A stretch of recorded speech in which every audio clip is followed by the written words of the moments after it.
em todos os âmbitos, a mulher sempre foi um corpo estranho dentro do universo do futebol. E aí alguém me mandou uma pergunta anônima assim, tipo, ah, você só fala de futebol porque você quer ficar de papinho com os meninos. Mulher não deveria fazer isso. Então é sempre nesse lugar de mulher não deve estar aqui. Ainda é um meio machista? Ainda é. Por mais que as mulheres tenham mais espaços, ainda é um meio machista.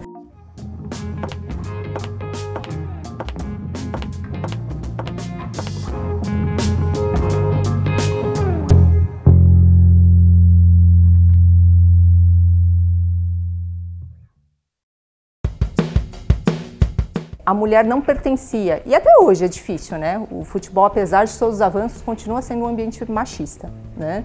E predominantemente masculino.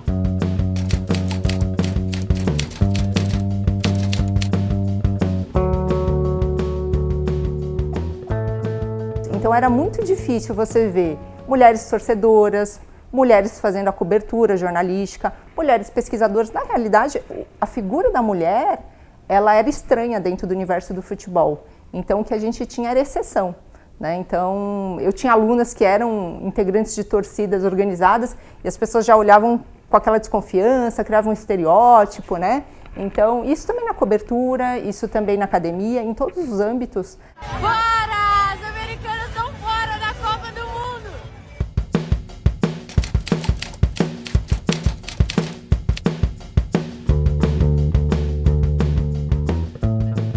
E quando eu pensava no jornalismo, eu pensava, cara, eu vou estar do lado de pessoas que eu admiro, eu vou estar vivendo o esporte, porque pra mim o esporte sempre foi algo que mudou minha vida, assim. Então, se eu estivesse triste, se eu fosse assistir algum esporte, aquilo me deixava feliz. O Mateuzinho tá retornando hoje, né? Porque se não tivesse o Mateuzinho no banco, aí eu queria ver. Sempre tive um pouco de dificuldade de me imaginar trabalhando com isso.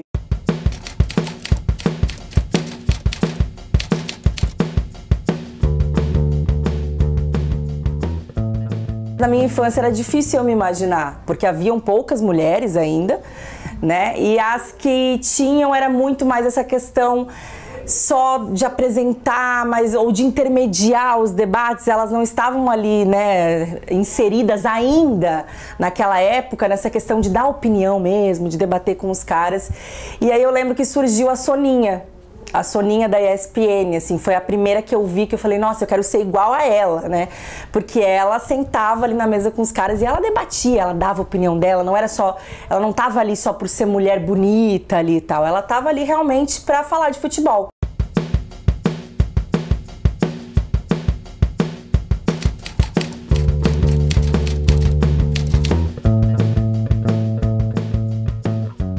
Quando eu estava escolhendo o jornalismo, uma pessoa que me inspirou muito a escolher foi a Fernanda Gentil. Eu falo isso para todo mundo. Que eu gostava muito do jeito que ela trabalhava, eu gostava da história dela, que eu via assim, ela contando nos programas, né? Quando ouço a sua voz, como sempre uma melodia nos meus ouvidos, até larguei isso lá, espero não ter quebrado. Não, quebrou não. Eu sempre usei ela de inspiração. Do golaço! Com energia!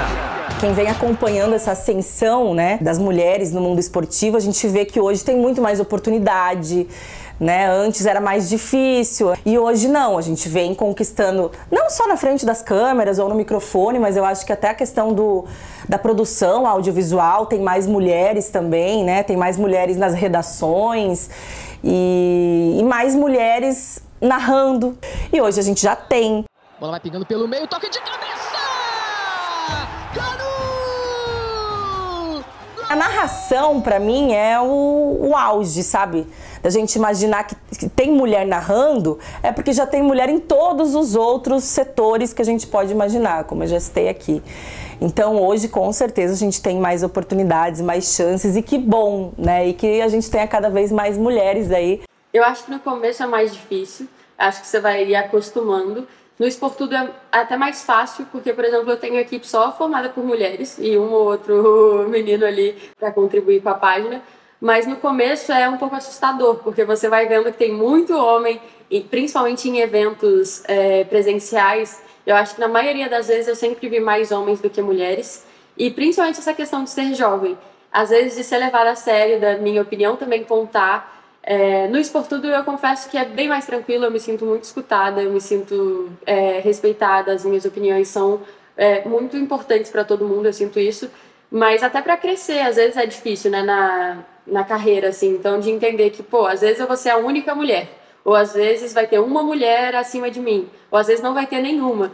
E, querendo ou não, a gente sabe que quando tem outras mulheres, elas entendem aquela posição. As emissoras têm muito peso nisso, porque o fato deles colocarem na transmissão uma mulher para narrar, para comentar, enfim, ajuda, sabe? A gente a perceber que, dá para eu fazer. Eu sou mulher e dá para eu seguir no jornalismo. Hoje existe um estímulo muito grande para que mulheres pesquisadoras tenham voz, tenham espaço, prestígio. Então eu sinto esse reconhecimento, esse prestígio. Ainda é um longo caminho. Ano passado eu e meus alunos de iniciação científica fizemos uma pesquisa sobre a cobertura da Copa Feminina, né? E apesar da gente ver que a mídia já abre mais espaço para essa cobertura, ela ainda está muito longe de ser equivalente ou próxima daquilo que acontece com o futebol masculino. Fim de primeiro tempo, 0-0. O jogo tá bem truncado, mas os Estados Unidos chegando muito mais.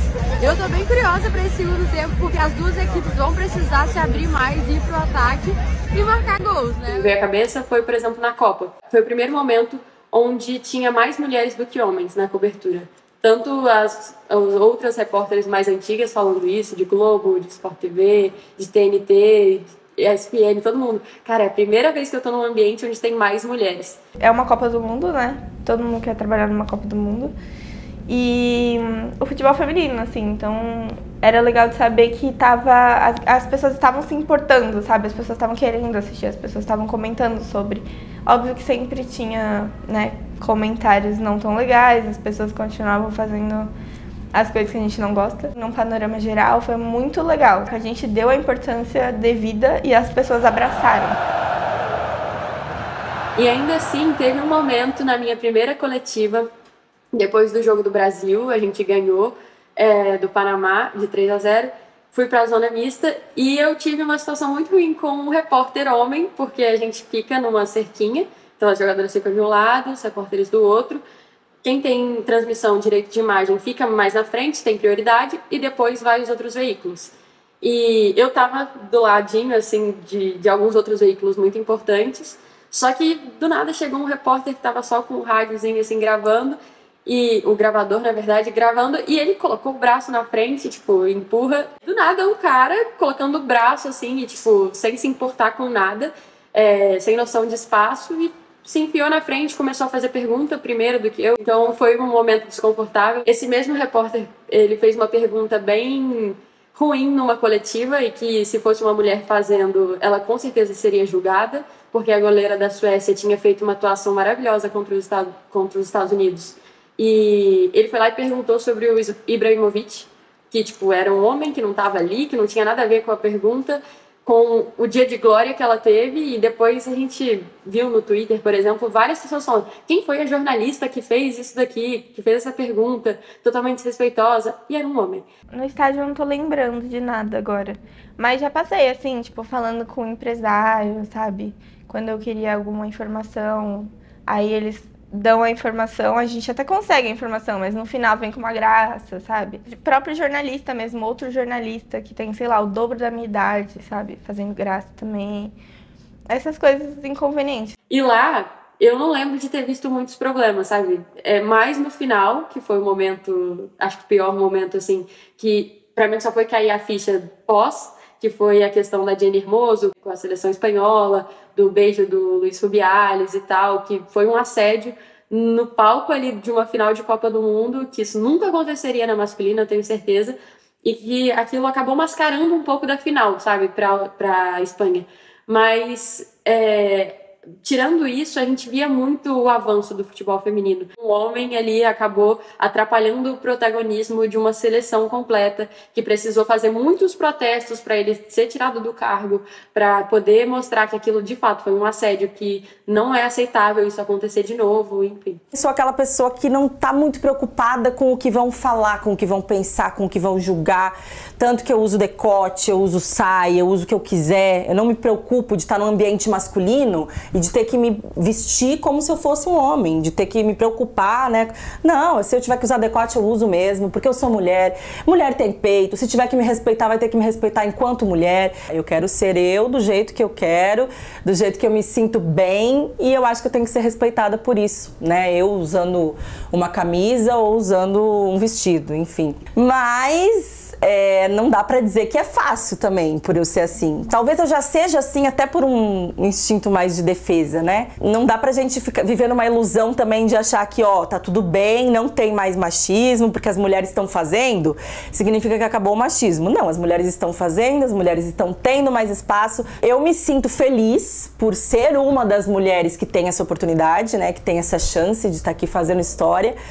Mas tem um momento ou outro que a gente vai encarar as adversidades, as críticas, os comentários escrotos, porque tem muito mesmo, principalmente em rede social. Mas a gente tem que levar adiante, não tem jeito. Acho que não dá pra gente parar, não dá pra gente se sentir mal por conta da maldade de outra pessoa. Deixa a maldade da pessoa com ela e bola pra frente, é isso. Eu acho que hoje a gente percebe que já tá crescendo, que além de crescer só nos bastidores, eu acho que você liga a TV, você vê mais mulher cobrindo, sabe, no estádio, narrando, comentando, enfim. Eu acho que nos bastidores sempre teve, mas na TV, quando você ligava para assistir um jogo, era só homem. Tanto no programa, quanto na transmissão de jogo. É isso, é ocupando espaços, é discutindo. Por isso que eu cumpro esse papel também na academia. Então, quanto mais a gente debater, quanto mais a gente refletir, quanto mais a gente questionar, mais a gente vai dar visibilidade. Eu acho que é continuar acreditando, assim, eu acho que a gente só tá onde a gente tá porque outras mulheres abriram espaços e continuaram acreditando que seria possível a gente fazer isso, que a gente pudesse estar participando de transmissões, de coberturas, de zona mista, mesmo que aqueles locais sempre estivessem com a presença, em sua maioria, assim, masculina. Mas, além disso, criem espaços, assim, em conjunto, sabe? Criem redes de apoio de outras mulheres, mas também outros homens que vão dar suporte, que vão ajudar nessa caminhada. Persistam e entrem, né? Façam o que vocês querem fazer, da maneira como vocês querem, da maneira como vocês se sentem bem, que independente de você ser mulher ou não, independente da sua opção sexual, independente da roupa que você usa, independente da sua crença religiosa, todo mundo te deve respeito. Não é você que tem que fazer alguma coisa diferente para conquistar, as pessoas te devem respeito. Minha mensagem para todas as mulheres seriam: em primeiro lugar, força. Dizem que a gente é o sexo frágil, mas não é não. Né? A gente tem que ter muita força, porque tudo que a gente conquista é através de muita luta. Se hoje a gente está aqui na frente de uma câmera falando, usando um batom vermelho, é porque outras mulheres tiveram que lutar, né, para conquistar isso, para a gente poder estar aqui sem ser xingada, sem ser vista como outros adjetivos aí pejorativos, enfim. Então tudo é uma luta e a gente está fazendo parte, né, de uma conquista que ainda tem muito a acontecer. A gente não está no fim ainda, não está tudo bem, a gente tem que conquistar muito ainda pela frente, mas o importante é que a gente está aqui, né, juntas, fazendo parte de tudo isso. Então, se você é uma mulher que também quer estar nesse meio, né, ó, é bola pra frente, é você vestir aí a carapuça, é você vestir a chuteira, é você colocar o caderno e a caneta na mão, é você pegar uma câmera, enfim, a área que você quiser. Mas acredita no seu sonho, não deixa ninguém te falar que você não pode, principalmente se o problema for você ser mulher, porque a gente pode sim, a gente pode tudo. E é isso, sejam felizes e façam o que vocês gostariam de fazer.